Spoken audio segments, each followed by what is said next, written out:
My name is Holly Penix, and I teach 5th grade and 6th grade at Red River Valley Elementary. I'm really excited to tell you today about the innovative things that my students have been producing as a result of receiving the ARI Teacher Innovation Grant.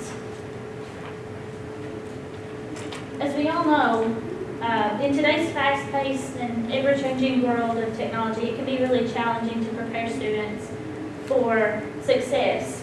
Technological advances are being made every single day on a daily basis, making it very difficult for teachers to keep up with all of this. Diminishing school budgets have also left schools struggling to incorporate technology into lessons and into classrooms and prepare students for the constant changes made in educational technology. And as a 5th and 6th grade teacher at Red River, I understand the necessity of incorporating student-led technology into my lessons, but I found it difficult to do because of tightly packed computer lab schedules and lack of classroom technology. Prior to applying for the ARI Teacher Innovation Grant, I knew that my 5th graders lacked technology at home. Red River's free and reduced lunch rate is 86%, and that provides evidence for the reality that my students are not exposed to innovative technology at home. This puts them at a disadvantage as they progress toward middle school and merge with students who are more fluent in technology. So I surveyed my students before writing the grant to see just how many of them had access to the technology at home. And I found that many of my students are using technology that is obsolete. Those who do have access to wireless devices and up-to-date computer systems use them for gaming and music and Facebook, and that is about it. They have little knowledge about how to utilize them for more complex and innovative purposes. At school, tightly packed computers lab schedules only allow for 45 minutes of computer lab twice a week, and that makes it difficult for a teacher to use project-based learning with technology. And I hoped to inspire my students and introduce them to a broader view of technological uses with 4 mini iPads. Research shows that students are more engaged if they have choice in their learning and can connect them to more meaningful situations. In addition, today's students are programmed to navigate technology and are often able to maneuver technology much easier than adults. Training students to operate technology and use it to produce products is necessary to prepare them for college and their future careers. So with my grant funds, I purchased 4 mini iPads. The devices were used as part of daily instruction to allow students to research student-generated questions, locate current and factual information, and demonstrate their learning by creating a variety of projects of their choosing. The most important component of my plan for the iPads, and perhaps the most difficult for me, is that instruction was entirely student-led. Students formulated their own questions concerning historical topics and topics we discussed in reading, and then pursued the answers to those questions within groups composed of a variety of skills and levels. The lessons were inquiry-based, project-oriented, and allowed students to access an innumerable amount of primary and secondary sources of information. In addition, student groups were free to choose their own approach to projects, but were given guides and rubrics to assist them in timely completion. I had several objectives for the use of these iPads. First of all, I wanted students to be able to utilize referencing tools and applications to locate information in the regular classroom, which is something we were having a difficult time doing with the computer lab schedule. I wanted them to produce a variety of projects to assess their learning. I wanted them to collect, interpret, and present information in visual form. I wanted them to compose written and visual arrangements in their presentations, and I also wanted them to experiment a little bit with music. And we did that using GarageBand and some other apps because we do not have music class, and my students are just not exposed to the humanities. My journey through iPads for PBL was definitely a difficult one for me, and also for my students at first. I struggled in developing lesson plans and designing rubrics and crafting guides to direct my students in the process. And at the onset of our first project, my students struggled with the idea of finding sources and collecting information for themselves.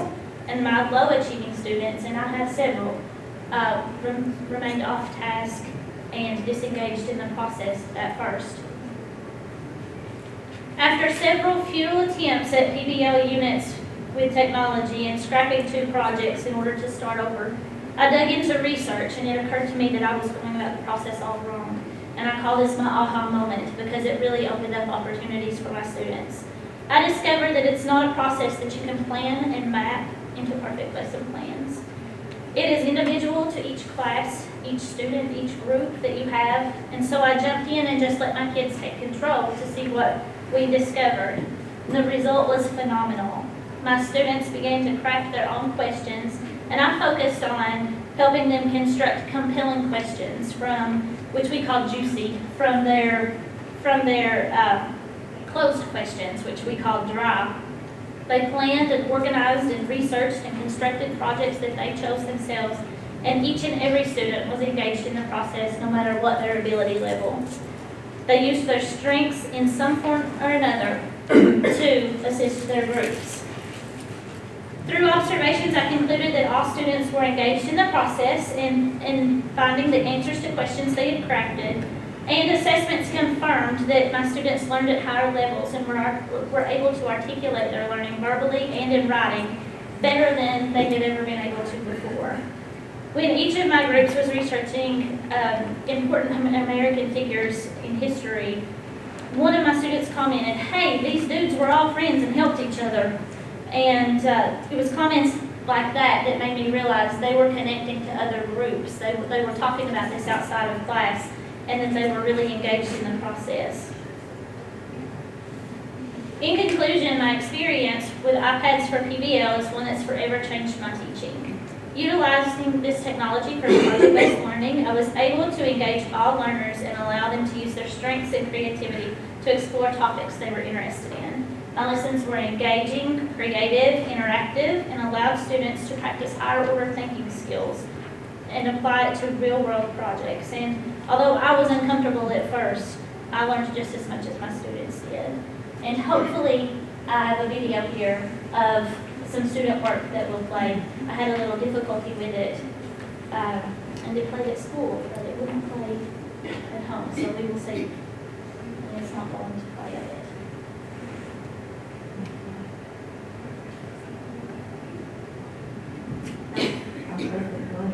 Okay. This was a video. They created a newscast. They had anchors and they did research and they interviewed people, and they used iMovie to create it. And it was one of the first projects that we did. But this group, as we were studying events that led up to the Revolutionary War, they became really interested in Benjamin Franklin, and they wanted to do a project on Benjamin Franklin and how he has contributed to their life and affected their life. So that is what that was. But some other neat things we did. We just finished a unit on poetry and reading, and I tied it with social studies. And they researched some questions that they had, and they had to construct a poem using so many elements of poetry. And they created that poem, and they put it to music on GarageBand, and they had to use several different instruments and combine it and have a rhythm and beat, and they really enjoyed that. So that was some of the things we did. I had groups, they got to choose whatever they wanted to do for their project. So they created digital storybooks and just all kinds of things. Okay, everything out of it. Okay. Well, I had the whole school working we had a conflict with the type of file that it was and getting it into California. So. Oh, they did. That's what they said.